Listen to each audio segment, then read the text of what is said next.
অগ্নিবীণা ইনস্টিটিউশনে তোমাদেরকে স্বাগত। আজকের আমরা প্রথম কোয়েশ্চেনটা দেখে নিচ্ছি। খুব আম্লিক মাটিকে যদি আমাদের ব্যালেন্স করতে হয়, নিরপেক্ষ করতে হয়, তাহলে কি করতে হবে? আমরা অপশানগুলো একটু লক্ষ্য করি। দেখো, অপশান ওয়ানে রয়েছে আমাদের কলি চুন ব্যবহার করতে হবে, কস্টিক সোডা বা চুন ভেজানো, চুন জলে ভেজানোর পরে কলি চুন ও কস্টিক সোডা উভয়ের, এবং বলছে অপশান ডিতে বলছে এদের মধ্যে কোনোটি নয়। তো তোমাদেরকে জানিয়ে রেখে এক্ষেত্রে আমাদের সঠিক উত্তর যেটা হয়ে যাবে সেটা হলো অপশান থ্রি। অপশান থ্রি এটা হচ্ছে কলি চুন ও কস্টিক সোডা, মানে অপশান ওয়ান আর টু। এবার এই অপশানের মধ্যে রয়েছে এটা অপশান থ্রি। অপশান থ্রি হয়ে যাবে আমাদের রাইট অ্যান্সার। দেখো, মাটির অম্লতা, মাটিতে যে তোমার অ্যাসিডিটি থাকে সেইটা যদি তোমাকে ঠিক করতে হয়, তাহলে কলি চুন এবং কস্টিক চুন এবং ডলোমাইট চুন ব্যবহার করতে হয়।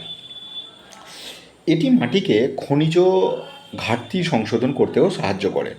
চুন যেহেতু ক্ষারীয়, তাই মাটির অম্লতাকে নিরপেক্ষ করে এবং এটিকে আরও নিরপেক্ষ করে মাটির প্রাকৃতিক পিএইচকে পুনরুদ্ধার করে থাকে। পরবর্তী কোশ্চেন হচ্ছে হাইড্রোক্লোরিক অ্যাসিড নামে পরিচিত কোনটা? দেখো, এখানে অপশানগুলো আমরা দেখে নিই একবার। অপশান হচ্ছে formic acid, benzoic acid,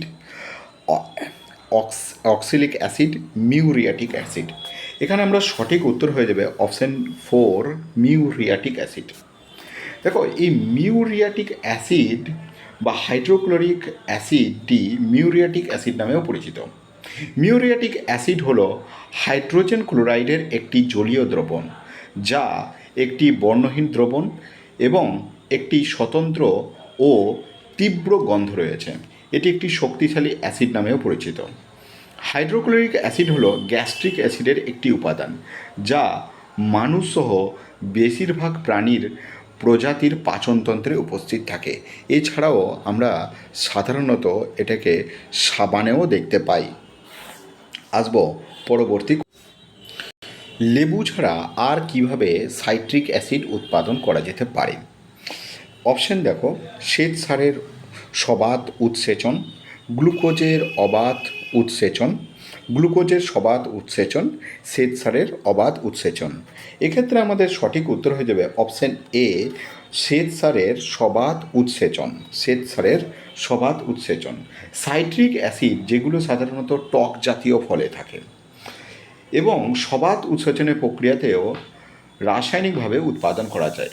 citric acid মূলত লেবুর রস থেকে নেওয়া হতো, কিন্তু 1900 সালে সাইট্রিক অ্যাসিড উৎপাদন করার অপেক্ষাকৃত শাস্ত্রীয় পদ্ধতি আবিষ্কৃত হয়। গবেষকরা মনে করেন যে কম দামি গুড়কে কাঁচামাল হিসাবে ব্যবহার করে অ্যাসপারজিলাস নিগার নামক প্রজাতির ছত্রাক থেকে উৎসেচনের প্রক্রিয়াতে সাইট্রিক অ্যাসিড উৎপাদন করা যেতে পারে। আসবো আমরা পরবর্তী কোয়েশ্চেনে। তার আগে আমরা বলে দিই, সাইট্রিক অ্যাসিড তোমার সাইক্রেটিক্স ফুডস থেকে আমরা সাধারণত পেয়ে থাকি। এছাড়াও এটা আমাদের সাধারণত ফুড প্রিজারভেশনের কাজে ব্যবহার হয়ে থাকে। আসবো এবার পরবর্তী কোয়েশ্চেন। পরবর্তী কোয়েশ্চেন হচ্ছে শক্তিশালী ব্যাটারিতে কোন অ্যাসিড ব্যবহার করা হয়? শক্তিশালী ব্যাটারিতে অপশন একে রয়েছে nitric acid, sulphuric acid, formic acid, hydrochloric acid.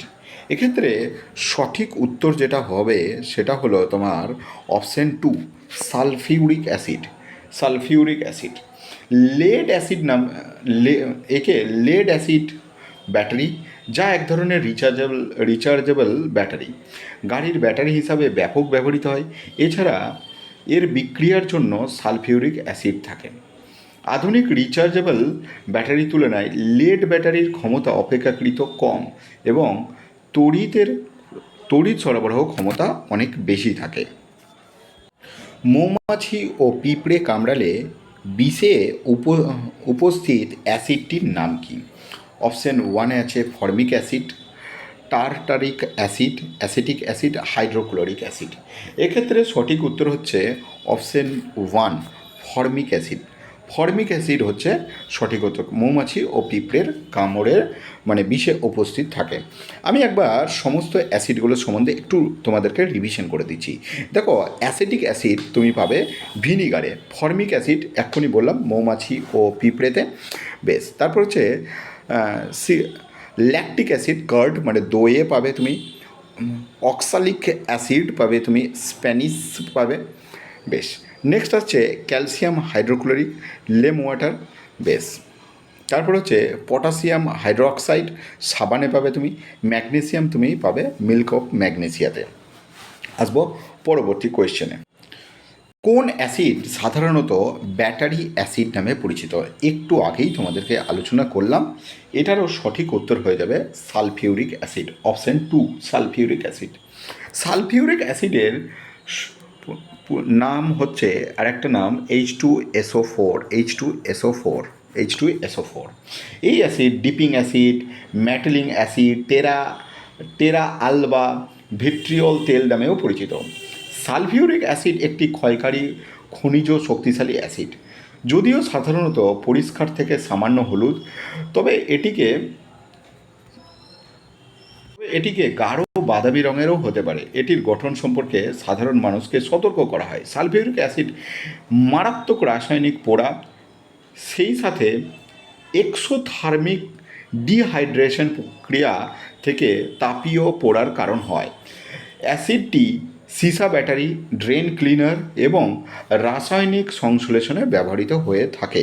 Sulphuric acid নিচের কোন অ্যাসিডটি বায়ুর অ্যাসিড বলা হয়? এক্ষেত্রে দুটি অপশান পাবে, কার্বনিক অ্যাসিড এবং বোরিক অ্যাসিড। সঠিক উত্তর হয়ে যাচ্ছে অপশান 1 কার্বনিক অ্যাসিড। দেখো, কার্বনিক অ্যাসিড CH2O3 এর হচ্ছে সংকেত। বায়বীয় অ্যাসিড বা বায়ুর অ্যাসিড ডাইহাইড্রোজেন কার্বনেট নামেও পরিচিত। জলেতে কার্বন ডাইঅক্সাইডের দ্রবণকে কার্বনেট জল বলা যেতে পারে। কার্বনিক অ্যাসিড এটি একমাত্র অ্যাসিড যা ফুসফুস দ্বারা গ্যাস নির্গত হয়।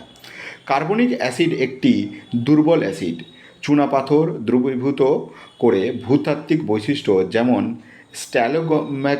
ম্যাগনেটাইট এবং স্ট্যালাকটাইট তৈরির জন্য দায়ী থাকে এই অ্যাসিড।